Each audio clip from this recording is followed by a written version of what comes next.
ପ୍ରତିବର୍ଷର ପରମ୍ପରାକୁ ଅବିଚ୍ଛିନ୍ନ ରଖି ଏହି ବର୍ଷ ମଧ୍ୟ ବଛଦା ଗ୍ରାମରେ ପ୍ରାଣକୃଷ୍ଣ ସାରଙ୍କ ଗୃହରେ ବାସନ୍ତୀ ପୂଜା ଭକ୍ତିମୟ ପରିବେଶରେ ବିଶେଷ ଆଡ଼ମ୍ବର ସହିତ ଆୟୋଜିତ ହୋଇଛି।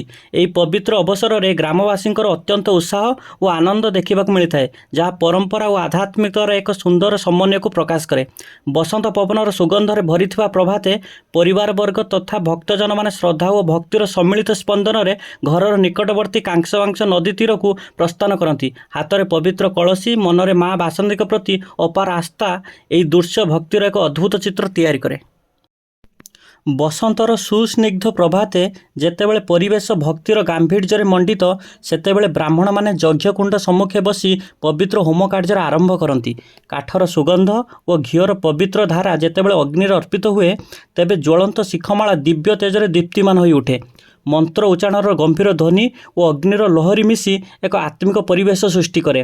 ସେହି ଯଜ୍ଞର ଅଗ୍ନି କେବଳ ଆଚାର ନୁହେଁ, ବରଂ ସମାଜ ପାଇଁ ଏକ ଗମ୍ଭୀର ସନ୍ଦେଶ। ଅସତ୍ୟ, ଅଧର୍ମ ଓ ଅଜ୍ଞାନକୁ ଦହନ କରି ସତ୍ୟ, ଧର୍ମ ଓ ଜ୍ଞାନର ଆଲୋକକୁ ଜଗତରେ ପ୍ରସାରିତ କରିବା। ଏହିପରି ନବମୀର ହୋମଯଜ୍ଞ ମାନବ ଜୀବନକୁ ପବିତ୍ରତା, ସଂଯମ ଓ ସଦ୍ଗୁଣର ପଥରେ ପ୍ରେରିତ କରି ସମାଜକୁ ଏକତା ଓ ଶାନ୍ତିର ଶିକ୍ଷା ଦେଇଥାଏ।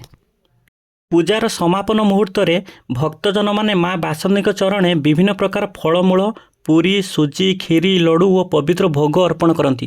ଏହି ଭୋଗ କେବଳ ଖାଦ୍ୟ ନୁହେଁ, ଏହା ଭକ୍ତ ମନର ନିର୍ମଳ ଭାବନା, କୃତଜ୍ଞତା ଓ ଶ୍ରଦ୍ଧାର ଏକ ସାକ୍ଷାତ ପ୍ରତିରୂପ। ଏହିପରି ପୂଜାର ଶେଷରେ ଭୋଗ ଅର୍ପଣ କରି ଭକ୍ତମାନେ ମା ବାସନ୍ତୀଙ୍କ ନିକଟରୁ ଶାନ୍ତି, ସମୃଦ୍ଧି ଓ ଆଶୀର୍ବାଦ ପ୍ରାର୍ଥନା କରନ୍ତି ଏବଂ ମାଙ୍କ କୃପାରେ ଜୀବନ ମଙ୍ଗଳମୟ ହେଉ ବୋଲି ଆଶା କରନ୍ତି।